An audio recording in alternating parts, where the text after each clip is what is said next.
বিজ্ঞ আলেম যেটা বলতেছেন না চলবে, যেটা আপনার ব্যক্তির জন্য চলে ওটার নেকি পরিবারও প্রাপ্য হবে, এটার যথেষ্ট দলিল এবং যুক্তি আছে। ওটা বলতে গেলে এক খুতবা ওখানে লেগে যাবে, এই জন্য সংকীর্ণ মনে রাখেন না। কিন্তু আপনি প্রথম উত্তমটাকে প্রাধান্য দেন। সেটা কি? কার সাথে আপনি ভাগে দিবেন, তার টাকা হালাল না হারাম, এত প্রশ্নের দিকে যাওয়ার দরকার কেন? যেখানে আল্লাহ সুবহানাহু ওয়া তাআলা মাত্র একটা খাসি পেলে সন্তুষ্ট। আল্লাহ শুধু আপনার নিয়ত দেখতে চান। একটা ভালো একটা খাসি যদি আপনি জবাহ করে দেন 10, 15, 20 হাজার টাকার মধ্যে, তাতে আল্লাহ সন্তুষ্ট। আল্লাহ আপনাকে উট দিতে তো বলে নাই।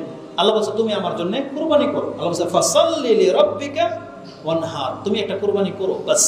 এটা আল্লাহ চেয়েছেন। সেটা উট, দুম্বা, গরু কি হতে হবে এটা আপনার সামর্থ্যের উপরে নির্ভর করে। আর যদি না পান, কারো সাথে যদি আপনি শরীকে দিতে চান দিতে পারেন।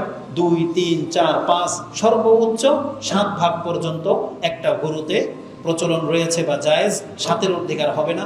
এটা নিয়ে আবার অনেকে দ্বিমত করেছে যে 7-এর কত রকমের যে প্রশ্ন করে। আর